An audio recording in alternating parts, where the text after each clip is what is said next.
आणि सध्याच्या राजकीय परिस्थितीमध्ये ठाकरेंच्या शिवसेनेचे नेते आणि शिंदेंच्या शिवसेनेचे नेते जर एकमेकांसमोर आले तर ते कदाचित एकमेकांशी बोलणं टाळतील, एकमेकांशी आय कॉन्टॅक्ट टाळतील किंवा स्मितहास्य करून पुढे निघून जातील। पण आता जी दृश्य आपण टेलिव्हिजन स्क्रीनवरती पाहतोय ती दृश्य आहेत याच दोन पक्षातल्या युवा नेत्यांची। शिवसेनेचे खासदार श्रीकांत शिंदे आणि ठाकरे सेनेचे आमदार वरुण सरदेसाई हे एकमेकांचे राजकीय विरोधक आहेत। मात्र एका मुलाखतीच्या निमित्तानं हे दोघे जण एबीपी माझाच्या कार्यालयामध्ये आलेले होते आणि दोघांनी एकमेकांशी दिलखुलास संवाद साधला। जवळपास 3-3.5 वर्षांनंतर हे दोन युवा नेते एकमेकांना भेटत होते आणि एबीपी माझाच्या कार्यालयात मुलाखतीसाठी येणं हे त्यासाठीचं निमित्त ठरलं। या दोघांनी एकेकाळी युवा सेनेच्या माध्यमातून एकत्रित कामही केलेलं आहे आणि या भेटीत दोघेही जुन्या आठवणींमध्ये रमलेले पाहायला मिळाले।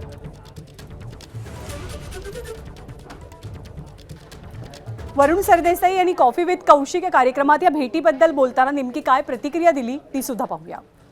आमचा सगळे आदित्यजी हे ते आम्ही सगळे एकत्रच काम करायचो। एका पक्षातच आम्ही 10 वर्ष काम केले, अनेक दौरे आम्ही एकत्र केलेत आणि मग त्यानंतर 3 वर्षात आमचं ॲब्सोल्युटली झिरो कम्युनिकेशन होतं। त्यामुळे आज पहिल्यांदाच तुमच्या ऑफिसमध्ये ही भेट झाली आणि दोघं छान भेटलात।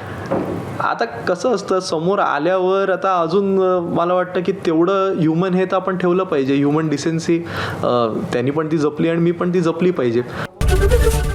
एबीपी माझा, उघडा डोळे बघा नीट।